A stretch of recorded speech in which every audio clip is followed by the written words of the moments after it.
Welcome to our 5 on 5. We're pleased to welcome back Senator Jeff Merkley. Senator, good to see you. It's great to be here. Thank you. We've got a lot to talk about today. I want to start with President Obama today rejecting the Keystone Pipeline. What do you think of that decision? Well, it's the right decision. The pipeline would be like turning on a tap to the dirtiest tar sand oil on the planet.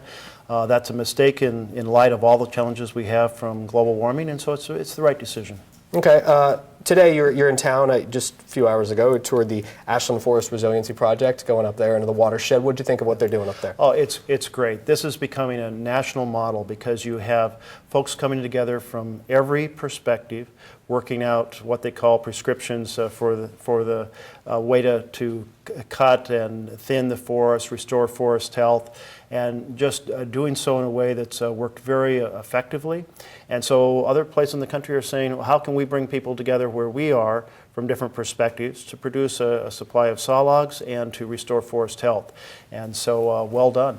Okay, very nice. So we also saw this week you introduced some climate change legislation. Tell our viewers about that. Yes, so this is called Keep It in the Ground. And it's a recognition that to keep climate change to less than 2 degrees centigrade, that's almost 4 degrees Fahrenheit, we have to keep 80% of the known fossil fuel reserves in the world in the ground.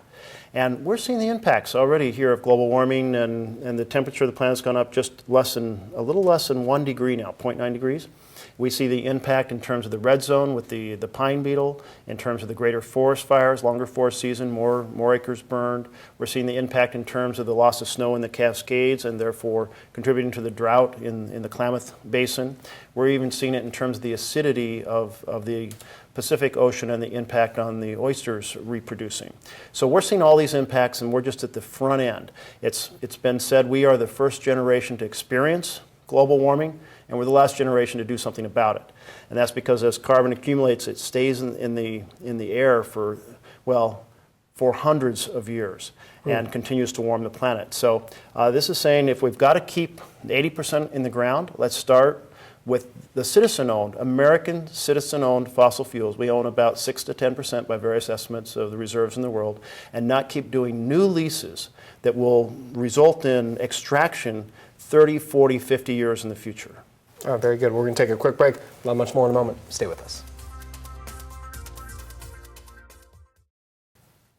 Welcome back to our 5 on 5 again. We're here with Senator Jeff Merkley. Senator, we just heard news this week that the TSA will not be returning to Klamath Falls. That's obviously a big concern for people over there in the basin. What do you have to say to them? Yes, what we've been lobbying for is to get the security back so that when people fly out of Klamath Falls into Portland, they are immediately inside the main airport and don't have to go through security again.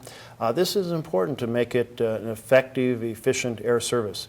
And so we've been lobbying for that. As you are mentioning, we've just heard their decision is not to do that, but instead to basically do a screening when people land in Portland.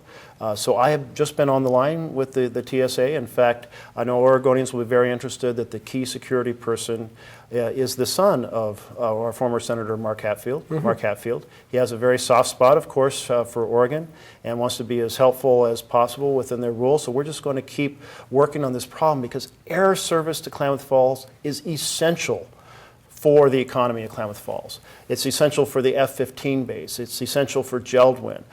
New companies are not going to come if they can't fly in and out, if the executives can't fly in and out. So I know the congressional delegation, I talked to Greg Walden this morning, we are united in fighting to get this air service restored. And I believe it's the Port of Portland that will be in charge if they go there, if they fly to Portland and then go through additional screening there. Port of Portland is in charge of that? Yes, and Port of Portland is saying that they will do everything that they can on their end. Okay. So that people who land don't have to take a bus into the airport from the nearby commercial airport where the seaport planes land. But they're going to try to incorporate it so that people can go directly into the terminal and go through screening just as they come off the tarmac, if you will. That might work, it might not work, we're not sure, but we really think the #1 top choice is to have the federalization, if you will, get the security equipment back in Klamath Falls. That's our hope. Okay, all right. I want to ask about Paul Ryan, now obviously in charge of the House.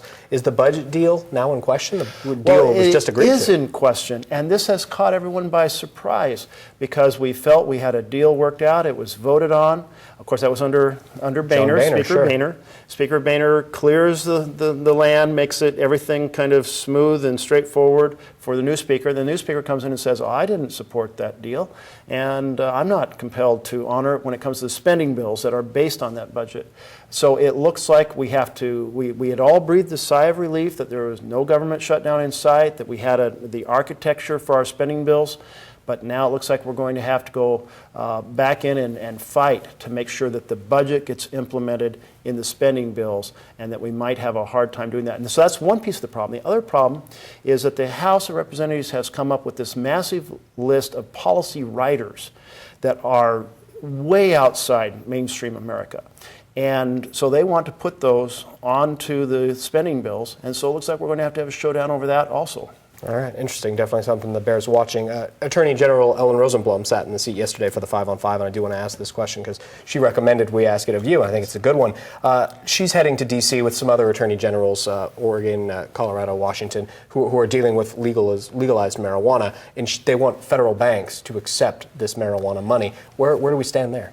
Well, so in the Appropriations Committee, I led an amendment this year to basically enable the banks to provide banking services to the marijuana industry.